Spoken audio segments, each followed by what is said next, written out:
Welcome to our lesson on how to find the area of the regions bounded by a line and a curve.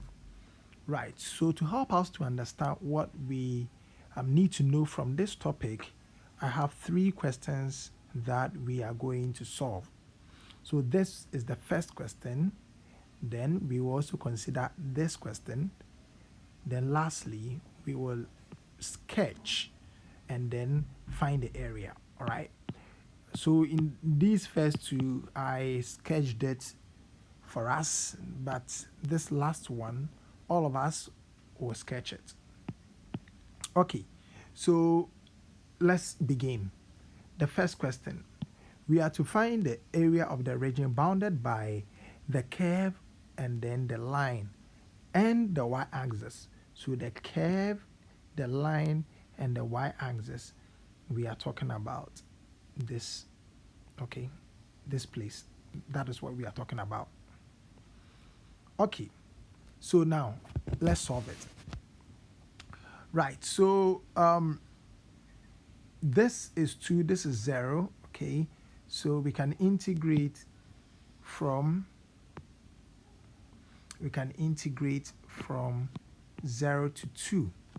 Right, but which one? Is it the line or the curve? Now this is the trick.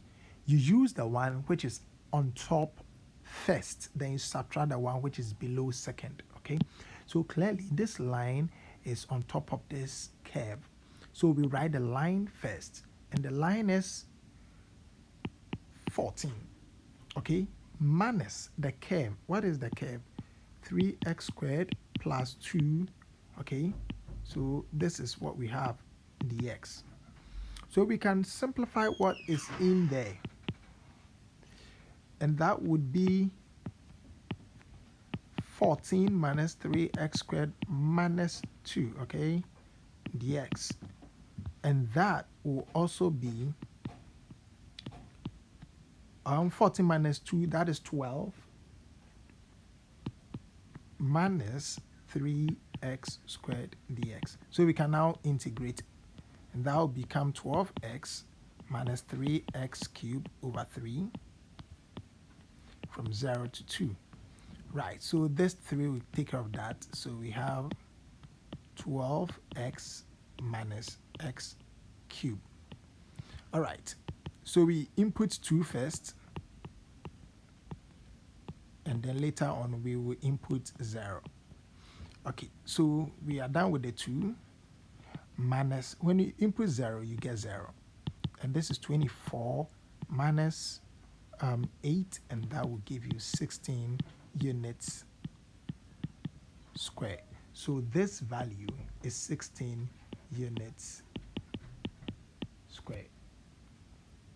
Okay, so that is it for this first example. Let's consider the second one. So we are to find the area of the region enclosed by this curve, all right, and then this line. Certainly, we are talking about this place. All right, that's what we are talking about.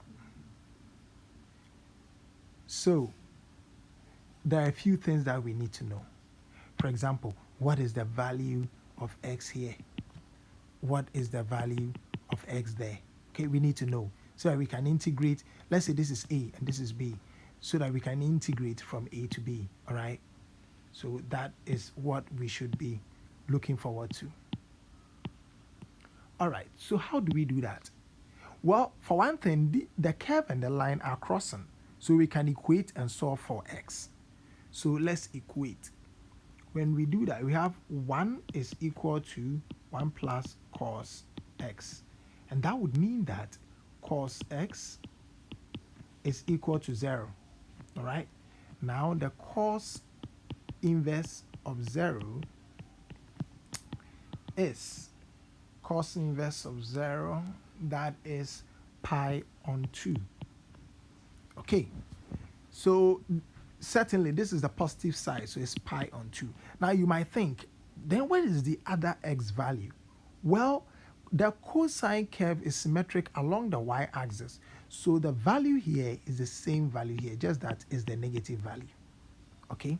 So that means that we are going to integrate from negative pi on 2 to pi on 2. The trick I told you, which one is on top? Clearly this curve is on top of this line. So we write the curve first. And the curve is 1 plus cos x minus, then we write the line, which is 1.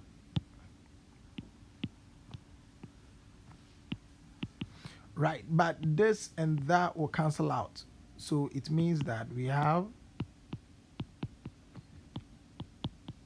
cos x dx. Well, if you integrate cos, you get sine.